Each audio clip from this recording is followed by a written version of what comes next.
Dodgers are looking at the Yankees nowadays like y'all the broke boys, y'all money all right? Y'all need Straight help? to the top. Just put the sec on the clock. I am Ray Allen's a shot. I'm going straight to the top.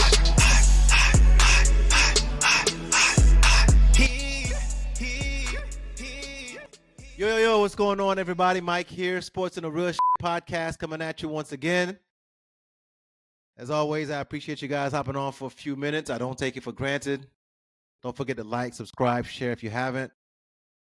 Check out the website, wherever you're listening, watching. I appreciate it. Coming along for a ride coming along for the ride for a few minutes. I appreciate you guys. All right, let's jump into it. So I mentioned a couple weeks ago that this is like a sports fan's favorite time of the year. We got NBA about to start. We got football right in the middle of the season. Hockey's about to start or just starting off. And in the baseball World Series, right? This is when you get the classic games, the game sevens, and home runs, crazy home runs. Like this is when stuff gets tight in baseball. So the Dodgers are going back to the World Series, of course, because they pay for it. That's what they do. Last several years, the Dodgers have been in the World Series. They become the Yankees, what the Yankees were in the 90s, and 2000s, which is pretty much we're going to buy our rings, all right? Ain't nothing you could do about it. George Steinbrenner, always have that mean mug on his face. Nobody liked the Yankees back then. Gotham City, I don't know if it's a New York accent, the beautiful women that was always around the Yankees with Derek Jeter and A-Rod, whatever it is, we didn't like the Yankees, bro. The pinstripes, right? They were always winning. It seemed like it, even though they paid a lot of times the Yankees paid for expensive rosters and didn't win. But it seemed like they won a lot, and they did. They won quite a bit. But we didn't like the Yankees, man. But the Dodgers are outspending the Yankees nowadays, and the Dodgers are looking at the Yankees nowadays like y'all the broke boys, y'all money all right? Y'all need help? The Dodgers are looking at the Yankees like y'all all right? Y'all need some change?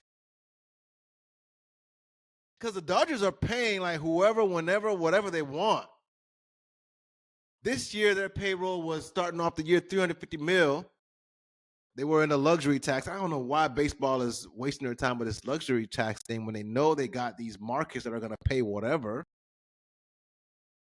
Like if they call it the competitive balance tax, knowing good and dang well the Dodgers are going to pay it and the New York teams are going to pay it. Come on, man. So anyway, the Dodgers are pretty much buying rings now with Shohei and all these guys, and Mookie Betts is expensive, but they don't care. But I don't feel like the Dodgers are getting the hate that the Yankees used to get. I don't know if it's the left coast. The left coast is not hated as much as the East Coast. Get a cool team, nice jerseys. It's not the pinstripes. The pinstripes just had something to them that made people hate them. Maybe it was just, I don't know, Steinbrenner just, I don't know, man. The way he ran things like it was the mafia. But the Yankees were hated on, and I'm at the point where I'm like, I'm going to root for the Blue Jays. Besides the storylines and the fact that they ain't been there for 30-something years, I'm just going to root for the Blue Jays because I'm tired of seeing the Dodgers win. Again, yeah, Shohei Ohtani is nice. Mookie Betts is nice. Like, dudes are top of their game. But I'm not one to sit here and watch people buy championships. I hate it, man. Build a damn team. Build a team. When I say build, I mean actually build a roster, not pay for the roster. Somebody's gonna say, "Well, they did build a team. They built the team with money." No, I'm talking about actually, put talent together, grow your own talent. Yeah, I know they grow Shohei. I'm like, grow your talent, right? But I'm rooting for the Jays. I remember watching the Blue Jays as a kid, watching Joe Carter's, Game 7 home runs, beating the Phillies. Like, those things bring chills to me. Like, those are memories as a child when I actually had time to watch baseball and, enjoyed it. But my goodness, the Jays are up against a monster when you look at the freaking salary, when you look at the payroll. So let's go Jays. All right. Do it for Toronto. Do it for Canada. All right. Vladimir Guerrero's kid he's not playing for the Expos, but he's playing for the Blue Jays, which is in Canada. A lot of storylines coming up in Major League Baseball World Series, man. I'm gonna be tuned in. I don't watch much baseball nowadays, right? Again, don't have time to watch 162 games. Playoffs, World Series, I'm gonna be there. All right, so that's the quick baseball hit. College football this weekend was kind of wild. All right. Let's go with the good first. All right. The good is Ohio State is really good. Ohio State should win the national championship in college football. I don't really see a team that can beat Ohio State when they're on their game. They got the offense, their quarterback is good. They got the best receiver, maybe best player in college football, according to some first game of the season. Gus Johnson said Jeremiah Smith was the best player in college football. He was going to win the Heisman. He's nice, real nice. Their defense is legit. Their defense has held teams like average point per game is for the season like 7 points. Their average margin of victory is 30 points a game. This weekend, Ohio State smashed Wisconsin 34-0. Okay, well, Wisconsin not on their level. Week before, they smashed Illinois 34-16. Illinois was supposed to be a pretty good team.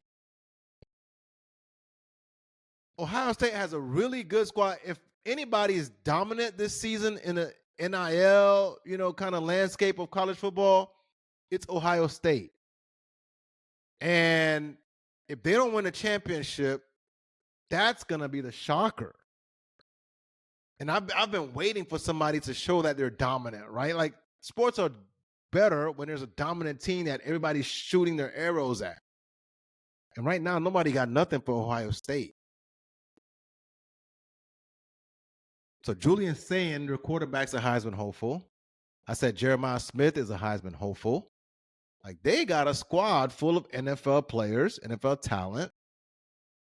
Their defensive coordinator was an NFL coordinator, right? He's dialing them up. I mean, they got a team. So if Ohio State doesn't win, I'm going to say it now. I'm going to put pressure on Ohio State Buckeyes. If the Buckeyes don't win a championship, that's a disappointing year because they got the best squad. Every other team that we think is good has a hole. For example, UGA is supposed to be a top, 5, whatever team they are. UGA's defense is actually not good. They beat Ole Miss, but Trinidad Chambliss was looking like second coming of, I don't know what, Russell Wilson or something like that in college. Prime Russ. They couldn't stop him till the very end. And actually, they didn't really stop Trinidad Chambliss. Like, he just missed some passes because he had guys open towards the end. They should have won that game. Ole Miss should have won that game. So I don't know if UGA's defense is good enough if they were to play somebody like Ohio State, because they sure weren't good enough to beat Alabama. And then LSU is supposed to be a really good team with good defense, and they get ran through by Vanderbilt. Vanderbilt put up 31 on them. So as I'm watching these SEC teams play, Texas A&M, they're SEC now. They weren't SEC before. I guess they still got some leftover Big 12 in them. I don't know. It's been years now. A couple years now. But they let teams score a lot of points on them. But as I'm watching these SEC games, which is the point I wanted to get to, is what happened to defense in the SEC? What happened to great defenses? Now, I'm not looking for scores to be up there, 63 like we had, Alabama, LSU back in the day. I'm not looking for that. But I am looking for some semblance of defense of SEC football. When I turn on to watch the SEC, I'm not turning to watch Big 12, old school, Texas Tech kind of scoring, bro. I'm not looking for that. I'm not looking for, Oklahoma State, Baylor type of scores when I'm watching the SEC, man. And when I'm watching UGA, Ole Miss, I'm like, who's going to get a stop? Who's going to play actual SEC defense? Kirby Smart's supposed to be a defensive coach. His defense right now ain't that good.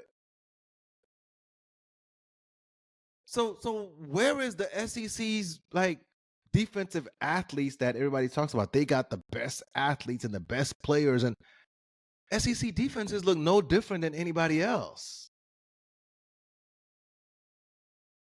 Like where is the guys who are gonna hit somebody? Yeah, I know teams are throwing it all over the ballpark now and they're spreading you out and so on and so forth. But Ohio State ain't got no problem stopping those teams. And actually, the Gators defense is pretty good. If the Gators had a quarterback, if DJ Lagway wasn't so bad, the Gators might actually have a good record. And we'll talk about the Gators in a bit. We'll save that for later on. But where is SEC's defense, man? I miss, and it's all over, football in general. But I kind of want to see the SEC look different. Like when you watch the SEC, like I want to see them not look like I'm watching Texas Tech, Baylor, or Ohio, Oklahoma State or somebody. Like those are games that you're like, okay, we know it's going to be a shootout going in, somebody's going to score 50 points. And when you're watching, the SEC now, like, teams are liable to score 50 points. And it's all fun and games. But at some point, you're like, you want to see some balance. And watching UGA versus Ole Miss the other day, there was literally no defense. If Ole Miss could have played any lick of defense, they won the game. And they couldn't. So they lost. I don't know if UGA should be patting themselves on the back because that wasn't a great performance at all.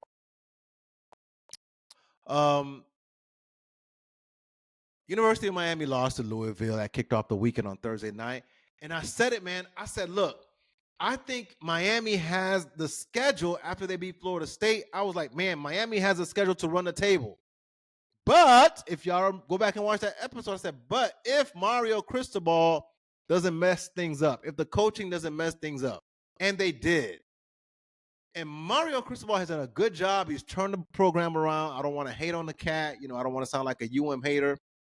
But I feel like he's got something to learn as a coach in terms of adjustments, in terms of, when I watch Miami play, like if they're doing good and things are going as scripted, like they're able to do what they do.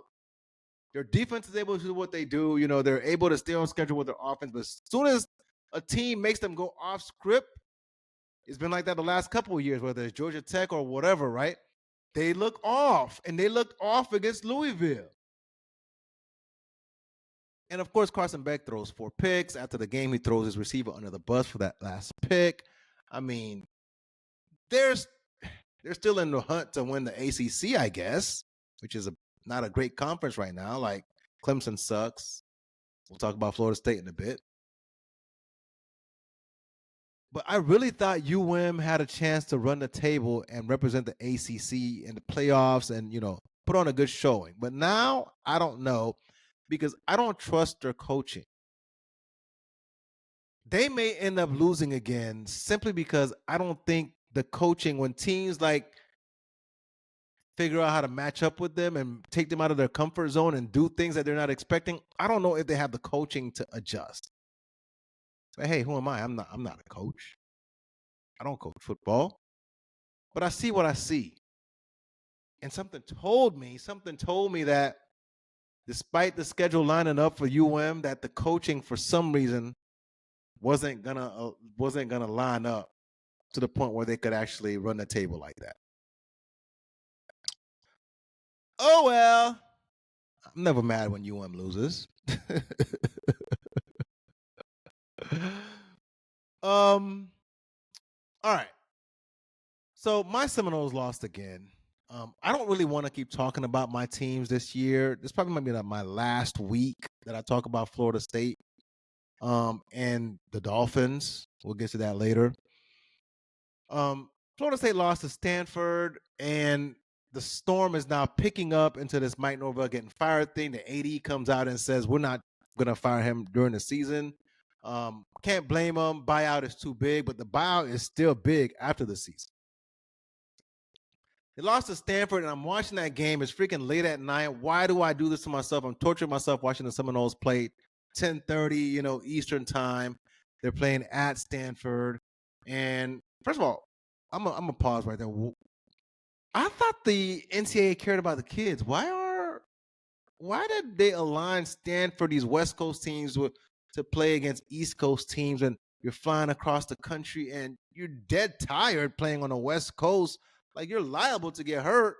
Tommy Castellanos actually gets knocked out of the game late. I mean, anyway, we know they never cared about the kids. That's just me wondering what the hell is going on and why are my Seminoles playing in California when they're in the ACC?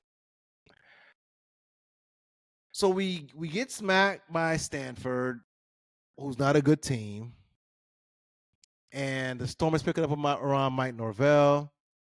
He's probably not going to get fired until the end of the season. But then on Sunday, Billy Napier gets fired, Florida head coach. Now his buyout was only like $21 million or something like that. But how can Florida State raise enough money to make sure that we get a new coach after this year? This season's gone, so there's no point of making a switch, right? There is no point of Florida State firing Mike Norvell now. Season's over. We're not going to do anything. Let them ride it out. But after the season, we have to get a new coach. We're going to lose recruits. Like, this is going to set Florida State back again. And Florida, makes the move mid-year. Penn State makes the move mid-year with James Franklin. Florida says peace out to Napier, who is 22 and 23, 12 and 16 in the SEC. The problem is Mike Norvell record ain't that great either. And his record's really boosted by, the Jordan Travis year and the year they went undefeated. Other than that, he's sub 500. And the sub 500, terrible years, man. Terrible years. Like, that first year sucked. I remember it. And last year sucked. And this year sucks. After a promising start, we suck. And everybody in the nation predicted us to be bad, but we actually have more talent than what the record shows, but we're just not good. We're not good. So Florida State has to make sure they get enough money, for Mike Norvell to ride off into the sunset comfortably. And we have to hit on the next coach if we're going to be competing. And they're supposedly moving to the Big Ten. Like, we're going to get smacked if we go to the Big Ten playing like this, looking like this. Like, we have to restore Florida State football, man. I can't take it anymore. So, yeah, Billy Napier is gone, and Mike Norvell should be next. I think hopefully that's the last time I have to talk about Florida State on this podcast this year. I'm tired of talking about the same stuff over and over. We suck. We're not good. We're not. Let's move on to the NFL, y'all. Talk some positive stuff. The Patriots won again. Looking real good. I hate talking about the Patriots, longtime rival, but they look good. And I'm watching them because I'm wondering, they smashed the Titans. The Titans suck. But I'm wondering, is Drake May a franchise quarterback? Are Patriots fans celebrating that? Do they think they got a franchise quarterback? Now, of course, it's early in the year. Things change. People, game plan more and things like that, right? But, hey, man, Drake May is looking good. I can't deny it. He's looking really good. Youngster, second year. I'm proud of the guy. I'm proud of him. 12 touchdowns, 2 picks, the stats say here. Top 10 in yards and touchdowns. Drake May. I bet you nobody was saying that last year. So it got me wondering. Josh McDaniels is the offensive coordinator.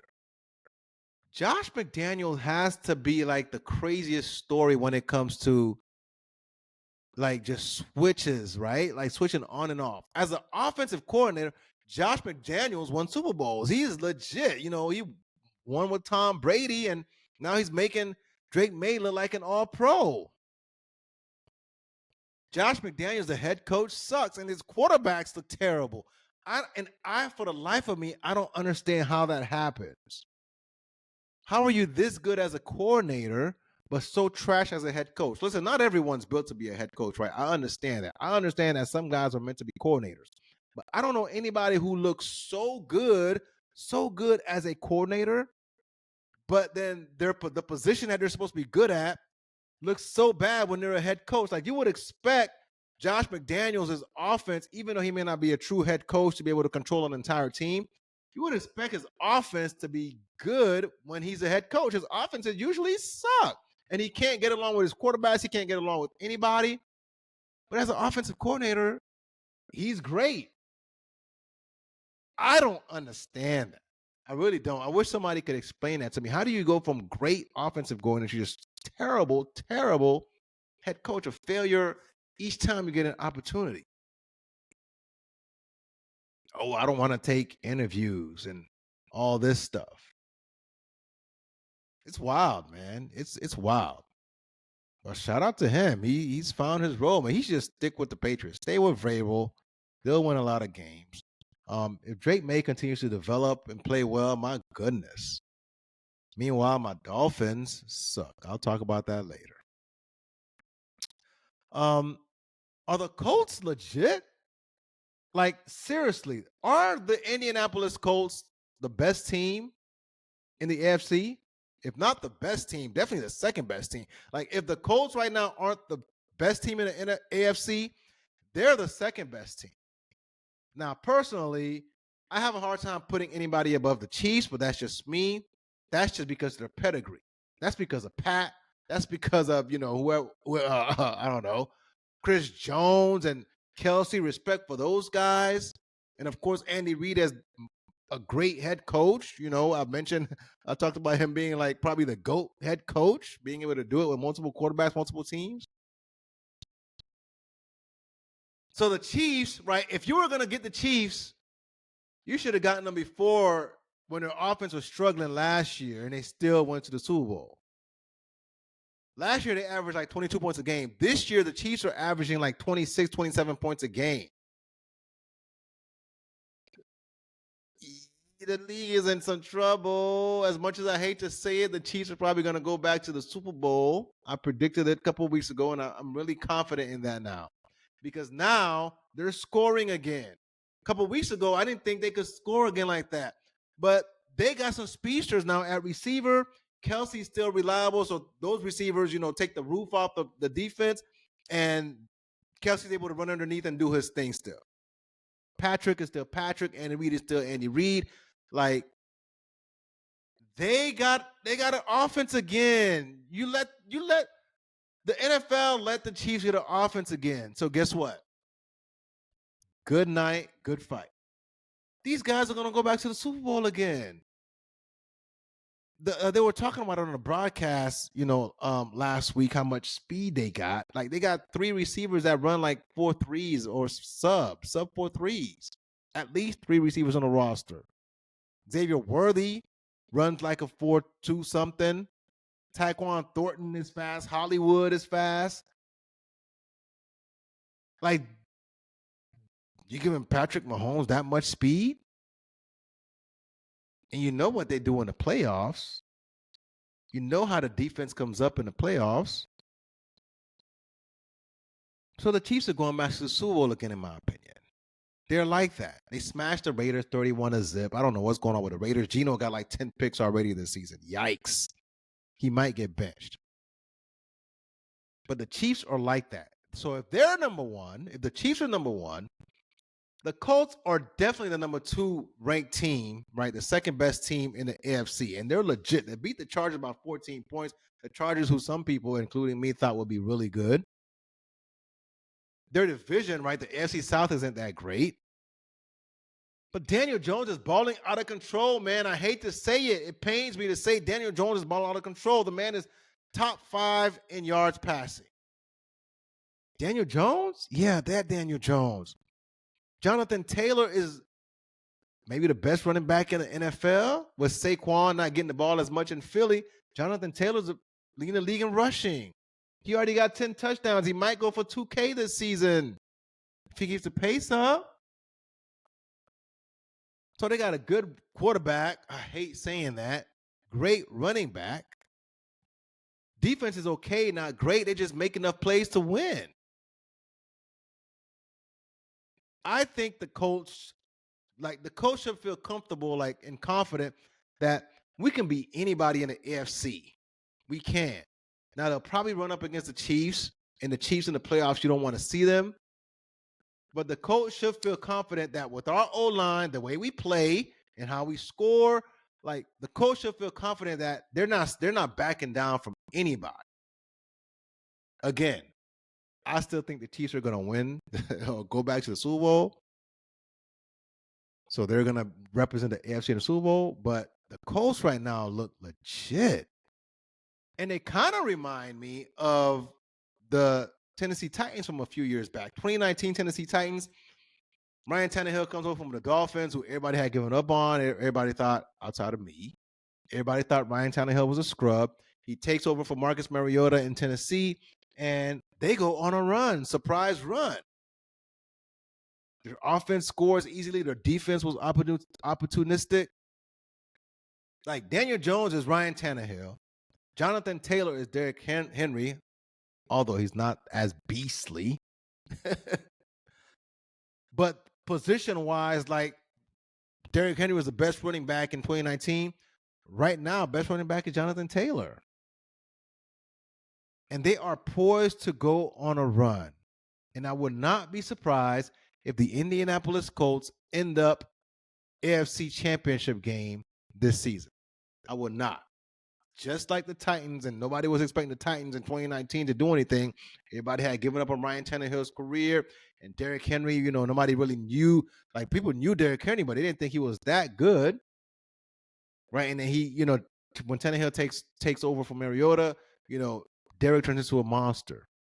Jonathan Taylor, was good a couple years ago, gets hurt, people forgot about him, and now he's a monster. I see a lot of similarities, AFC South teams.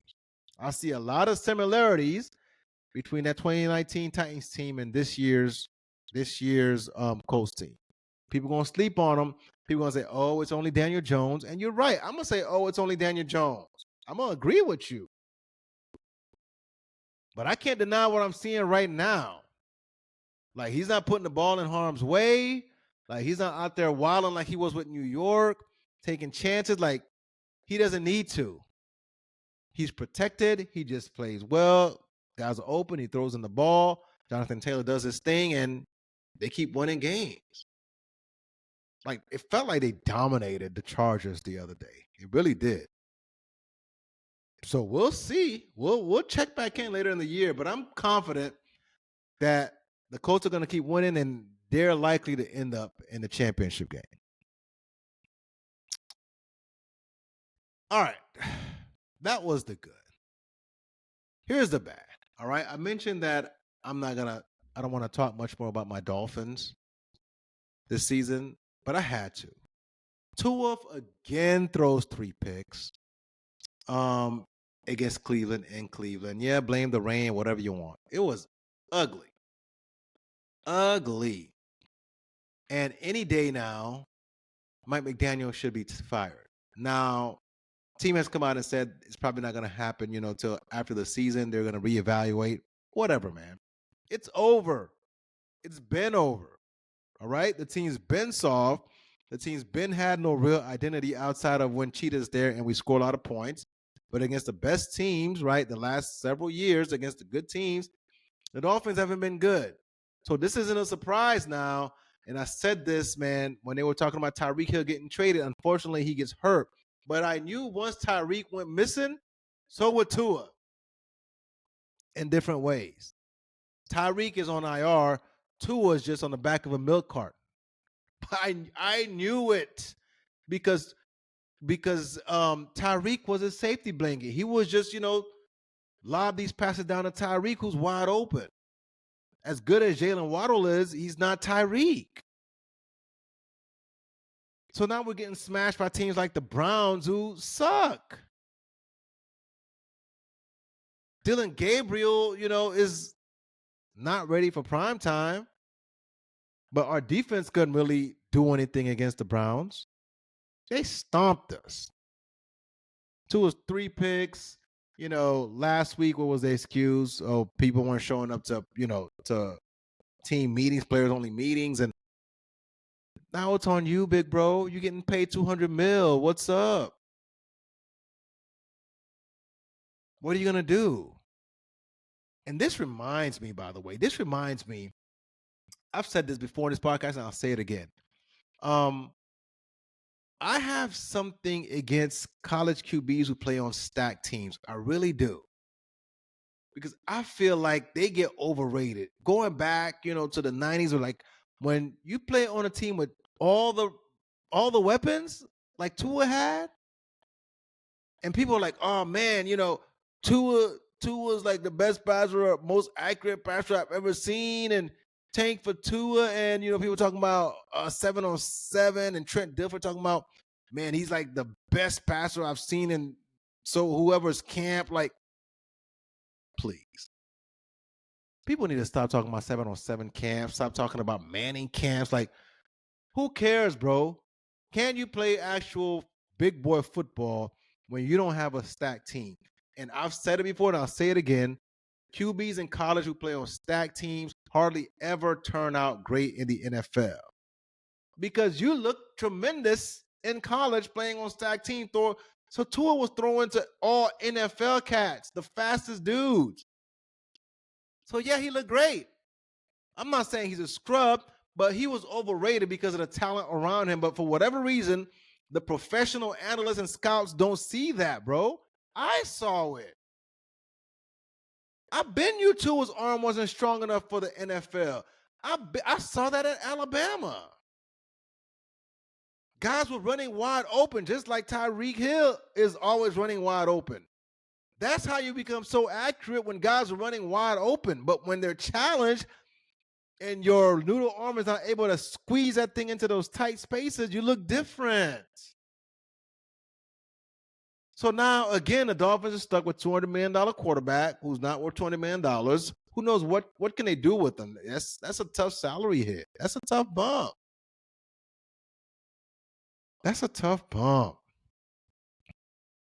So yeah, the Dolphins suck, and I don't want to talk about us the rest of the year. I really don't. You know who's worse than Tua? And I'm gonna have to close on this. You know who's worse than Tua? Justin Fields. Played on a great college team.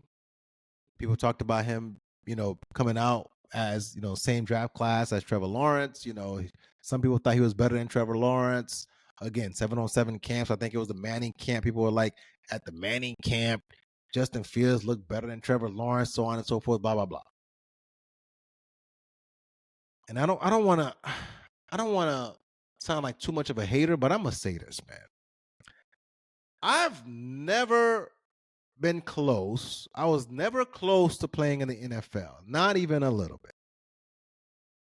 But when I watched Justin Fields play quarterback for the Jets this year, I wonder if I could have played in the NFL. Not because I would have been throwing passes, throwing darts, but because handing off to the running back is probably better than what Justin Fields puts on tape with the Jets. It really is. And I'm sorry, man. Like, what is it? Like, is the play calling too complicated?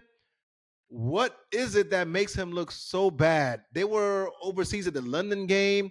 He looked awful against, was it Denver? Terrible. And he comes back and he looks terrible. They have to switch him out at halftime. Like, Aaron Glenn has no chance. So it's crazy to me, right? Aaron Glenn gets to have like probably the worst QB room in the league. Okay, because Tyrod's not that great either. Tyrod's been around a while, but Tyrod's not that great. So Aaron Glenn is stuck with like the worst QB room in the league, and Ben Johnson gets to go to, all right, he's okay. He'll be all right. Right? We think Caleb Williams will be good, right? We think so. Now I say it like that because he's looked much better recently. I think Chicago's on like a 4-game winning streak. Caleb Williams has looked good recently. And Ben Johnson's really, got him to settle down and to make the routine passes. So I don't want to keep being a hater. So the quarterback who will not be named, but he's looked better lately, last couple of games. So Ben Johnson goes to Caleb Williams, right, who's obviously talented, to Aaron Glenn, who's like, what is he supposed? How is Aaron Glenn supposed to win with this, man? It's not fair, bro. It's not fair that defensive coordinators always end up with these jobs, usually, where a team doesn't have a good QB situation. Now, DeMeco Ryans got lucky. Texans brought him in. They're getting C.J. Stroud. Whew. But, man, when I watch Justin Fields, I'm like, yo, again, I would have never played in the NFL. I'm not big enough. I'm not strong enough. Not fast enough. But when I watch Justin Fields, I'm like, I could at least hand off the ball, and we are probably going to look better than what Justin Fields puts on tape. The defense is going to stack the box against me, and we would have looked better than the way Justin Fields plays. Defense would have put 11 men in the box. Like the worst zero coverage you would have ever seen with me at quarterback. And handing it off to Breece Hall would have been the only play call every time. And we would look better than the way Justin Fields looks playing for the Jets. It's awful. And he did not look that bad in Chicago. So what is going on in New York? Is it just something with the Jets? Sam Darnold looked awful. Aaron Rodgers, Hall of Famer, looked awful with the Jets. What's up with the Jets? Is it just something going on there? Like something's going on in Miami? Yeah. I don't know what to say, man. That's really bad football. Like, come on. You're getting paid, bro. You got to do better. He's holding on to the ball too long. Like, he looks like he's trying to think through things as the ball is snapped. It's just not a good look. Again, if it were me, hand off to Breece left, hand off to Breece right. Off tackle, counter. That's all we'd be running, man. Because I sure ain't throwing the ball. I ain't trying to get hit. You tripping. You tripping. All right, y'all. That's all I have, man. That's my quick hits, my recap of this week in football and a quick baseball hit. Again, I appreciate you guys hanging out for a little bit. Again, don't forget to like, subscribe, share, and all that good stuff. Check out the website again. But y'all be good. All right. Y'all have a good week as always. I'm gonna catch you guys next time. Mike, sports on the real. Peace. I'm going straight to the top. Just put the stack on the clock. I am Ray Allen's a shot. I'm going straight to the top.